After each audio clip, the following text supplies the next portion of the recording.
Ben, bonjour tout le monde. On est rendu au chapitre 10 de l'Apocalypse de Jean. Le, le chapitre en question n'est pas trop long à lire. Donc la capsule va être plus courte que les autres, en espérant que c'est ça qui va arriver.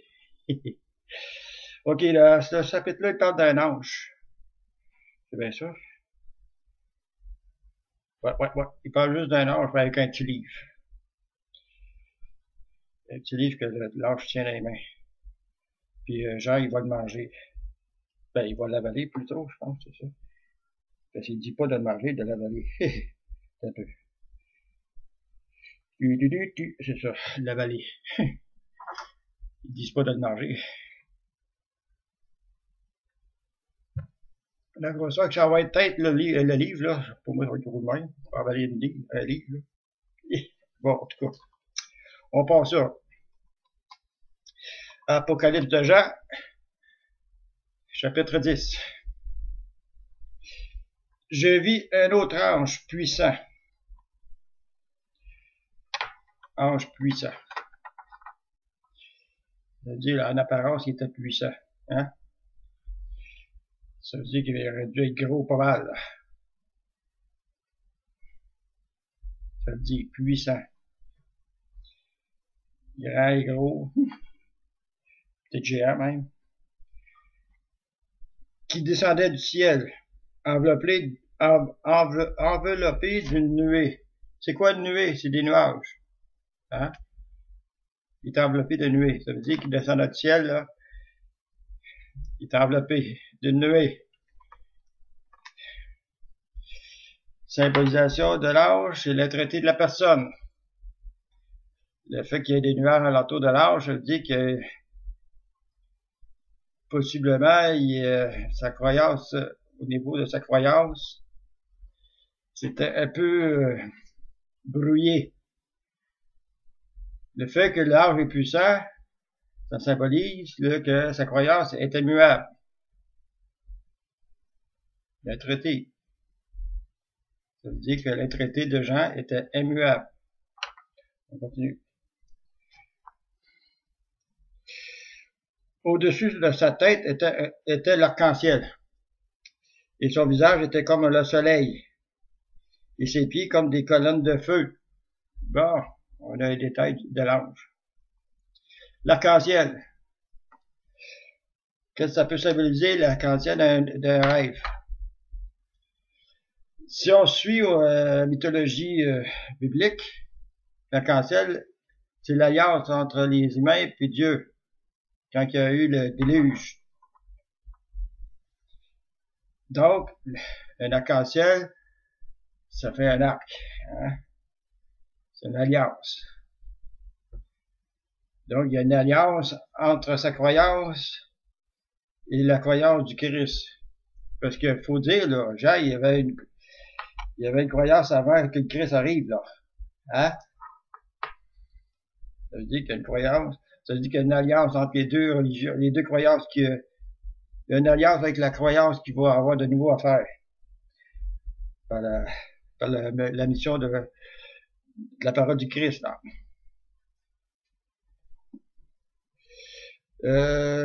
Les pieds étaient comme, le visage comme le soleil. Ça veut dire que l'ange était pas physique, il était lumineux.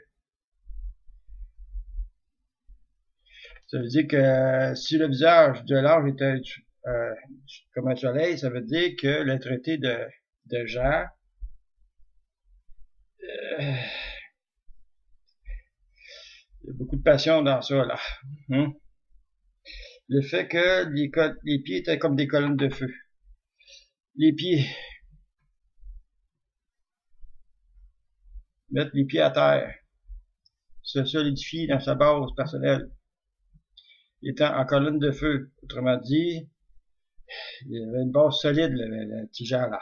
Il n'y avait pas grand chose pour il n'y avait pas, il fallait quelque chose de très solide pour qu'il change au niveau de ses croyances. Sa base personnelle de la croyance. Parce que les pieds, c'est la base. Mettre les pieds à terre. Solidifier. On continue. Il tenait dans sa main un petit livre ouvert, mais ils disent pas quelle main. On va peut-être en parler tantôt. Il tenait dans sa main un petit livre ouvert. Petit livre ouvert. Ils disent pas la grosseur du livre. Ah oui, un livre. Qu'est-ce que ça veut dire? Un livre dans un rêve.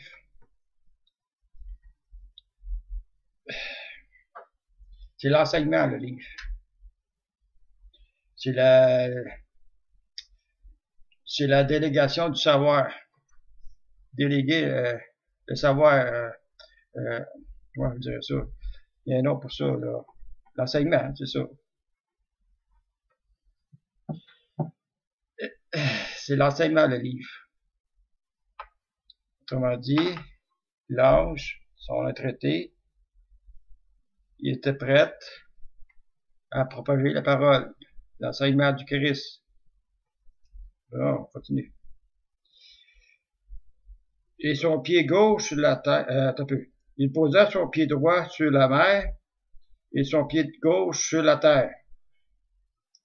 Le pied droit, côté droit d'une personne, la signification du côté droit d'une personne. C'est le côté rationnel. Côté gauche et le côté émotionnel. Ça veut dire qu'il a mis le pied droit dans la mer, c'est ça? Sur la mer. Ça veut dire que mon Dieu. Ça veut dire côté rationnel, mettre le pied à la mer, ça symbolise les émotions. Donc, ça veut dire qu'il a fait comme une inversion. Au lieu de mettre le pied gauche dans la mer puis le pied droit sur la terre, il a mis le contraire. Le pied gauche sur la mer.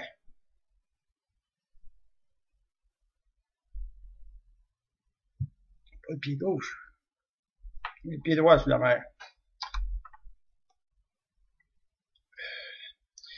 Ça peut symboliser que Jean, il a réussi à atteindre un degré dans ses émotions. Autrement dit, il a passé outre les caractéristiques des émotions.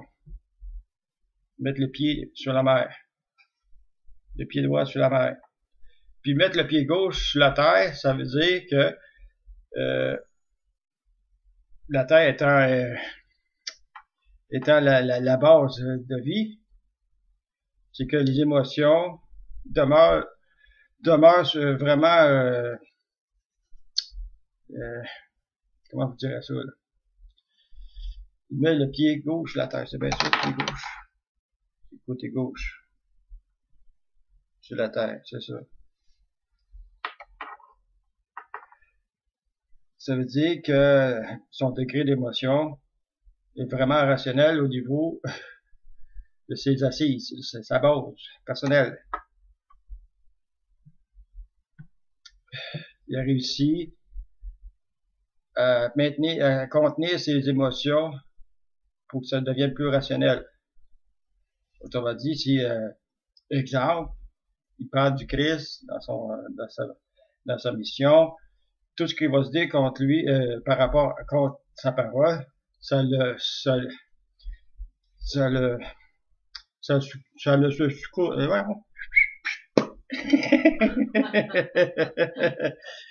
Ça va, il sera pas ébranlé. Bon. Pardon. Et il cria d'une voix forte, comme rugit un lion au palais.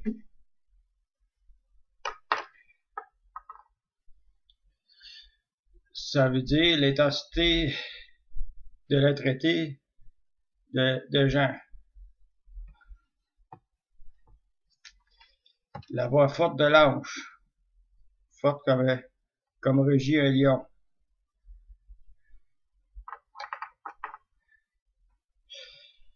Ça veut dire que il est très solide le Jean là. C'est ça que ça veut dire. Quand il cria, Au palais, il crie en plus. Les 7 tonnerres firent entendre leur voix. On avait parlé, les tonnerres, qui ça voulait dire. Regardez les autres vidéos, là.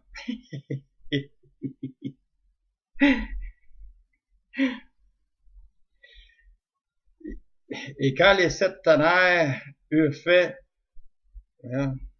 entendre leur voix, j'allais écrire. Il allait écrire ça, lui, il notait ça, là. Et j'ai entendu du ciel d'une voix qui disait, j'ai entendu du ciel. Ça veut dire que sa petite voix intérieure, il dit, wow, attends. C'est ce qu'on dit les 7 tonnerres, et ne l'écrit pas. Ça, c'est un ordre impératif.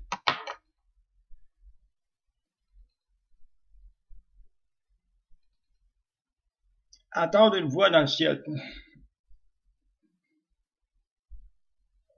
Dans un rêve.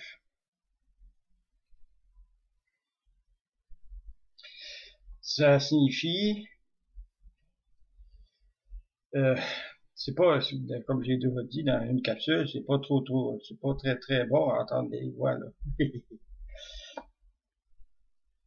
Entendre des voix dans le ciel, c'est ça. Ça symbolise l'intuition. Pas plus dur que ça. Ça veut dire qu'il faudra que Jean était intuitif. En plus de sa croyance. Et l'ange que je voyais debout sur la mer et sur la terre, leva sa main droite vers le ciel. Il leva la main droite vers le ciel. Main droite vers le ciel.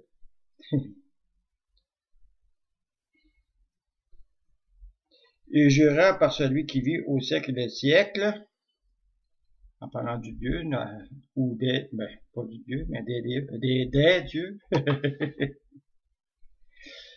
J'allais parler antérieurement. Je me répète, Dieu, il n'est pas seul. Dieu, c'est l'ensemble. C'est au pluriel. C'est la religion qui a placé Dieu comme l'unicité, l'unique.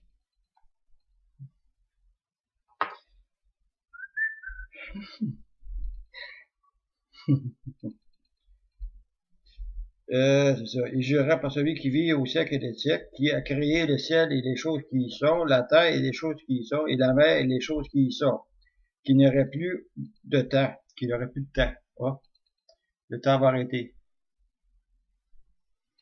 Mais qu'au jour de la voix du 7e ange, la 7e trompette, non, tu la vois, ça, c'est la 6e, ça se dit. Quand il sonnerait la trompette, c'est ça. Le mystère de Dieu s'accomplira comme il l'a annoncé à ses serviteurs, les prophètes. Donc, après avoir sanctifié le Dieu,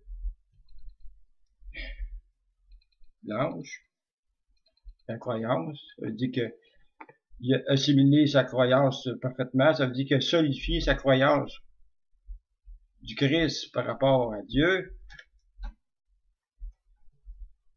Comment il appelle ça, une confirmation de foi? C'est ça, ce bout-là, ça veut dire la confirmation de foi de Jean par rapport à sa mission à faire. Prophétiquement, de la façon que c'est mentionné, qu'il n'y aurait plus de temps.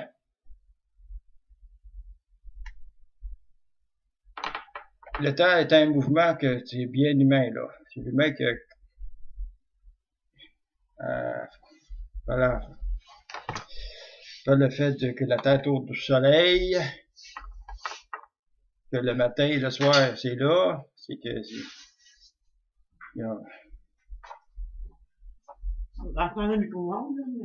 vais attendre, d'abord je vais arrêter. Je reviendrai. Bon, revenu. T'es rendu là. Pourquoi le temps va être arrêté?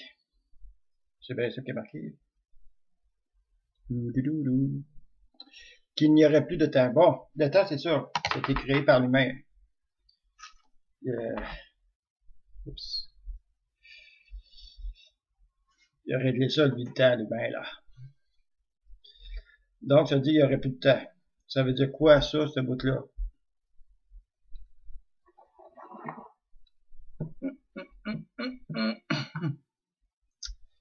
Le temps arrêté dans un rêve.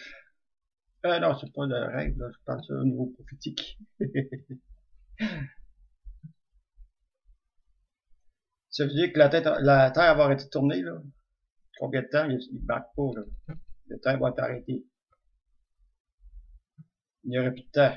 Ça veut dire que ça va être arrêté. Hein? Ça veut dire que la 7e ange sonne la trompette. C'est bien ça qu'il disait. La Terre va arrêter de tourner. Prophétiquement, là. Si, mettons qu'on a, il y a une fête du monde qui arrive, là, ça va arriver un jour, là, je ne sais pas quand. Le premier signe qu'on va sûrement recevoir, c'est que la Terre va arrêter de tourner. Ça veut dire que on va peut-être tourner un petit peu, peut-être pas partout. Ça veut dire que tout ce qui est sur la Terre va voler des airs. Ce sera pas beau tantôt. En tout cas, je suis rendu là, verset 8. Et la voix que j'avais entendue du ciel me parla de nouveau et dit, bon, il a encore entendu la voix du ciel. Il suffit beaucoup à ses intuitions, hein, le petit Jean. C'est ça dit.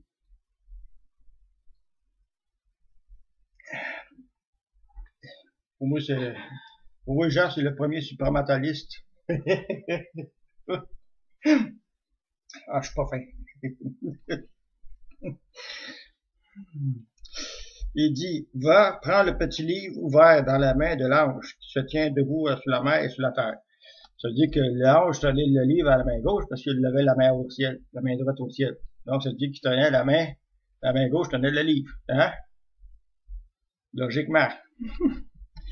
Là, il demande, il dit, va prendre le livre, là, ouvert dans la main de l'ange qui se tient debout sur la mer et sur la terre. Bon. Le petit livre, l'enseignement, l'ange, c'est son être. Autrement dit, c'est l'enseignement qu'il va prendre. Il va puiser son enseignement à l'intérieur de lui. C'est ça, ça veut dire. Et j'allai vers l'ange en lui disant de me donner le petit livre. Et il me dit, l'ange lui dit, là, prends-le et avale-le. Il sera amer à tes entrailles, mais dans ta bouche, il sera doux comme du miel.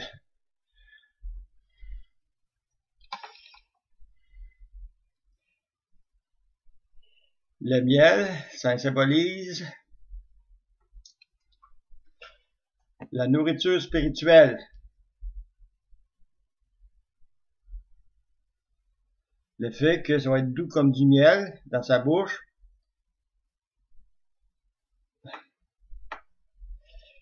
Son enseignement spirituel va être facile, ça va être aisé d'en parler.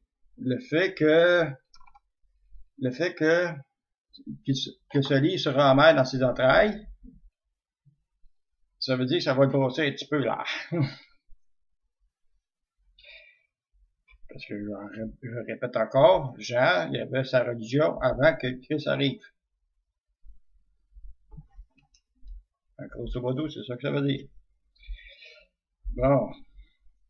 Je pris le livre et de la main de l'ange et je l'avalai.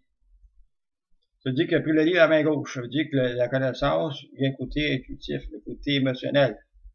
La main gauche. Le prix de l'ange. Alors, c'est ça.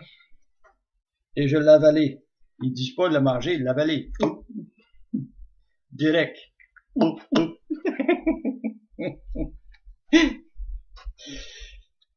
Il fut dans ma bouche doux comme le miel, comme du miel. Mais quand je l'eus avalé, mes entrailles furent remplies d'amertume.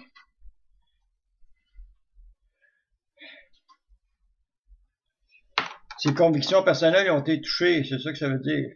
Au niveau de la croyance, au niveau des spiritualité, c'est ça.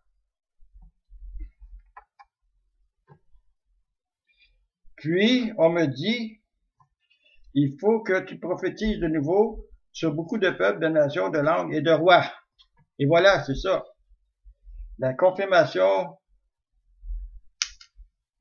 de foi avec la croyance de Dieu. Après avoir mangé le livre, autrement dit, après avoir reçu l'enseignement, il faut qu'il annonce aux gens, il faut qu'il propage la parole. Le chapitre 10 de l'Apocalypse de Jean symbolise la confirmation de foi et l'introduction à la croyance, l'alliance, autrement dit, de l'alliance de la croyance, de la nouvelle croyance à sa croyance auparavant,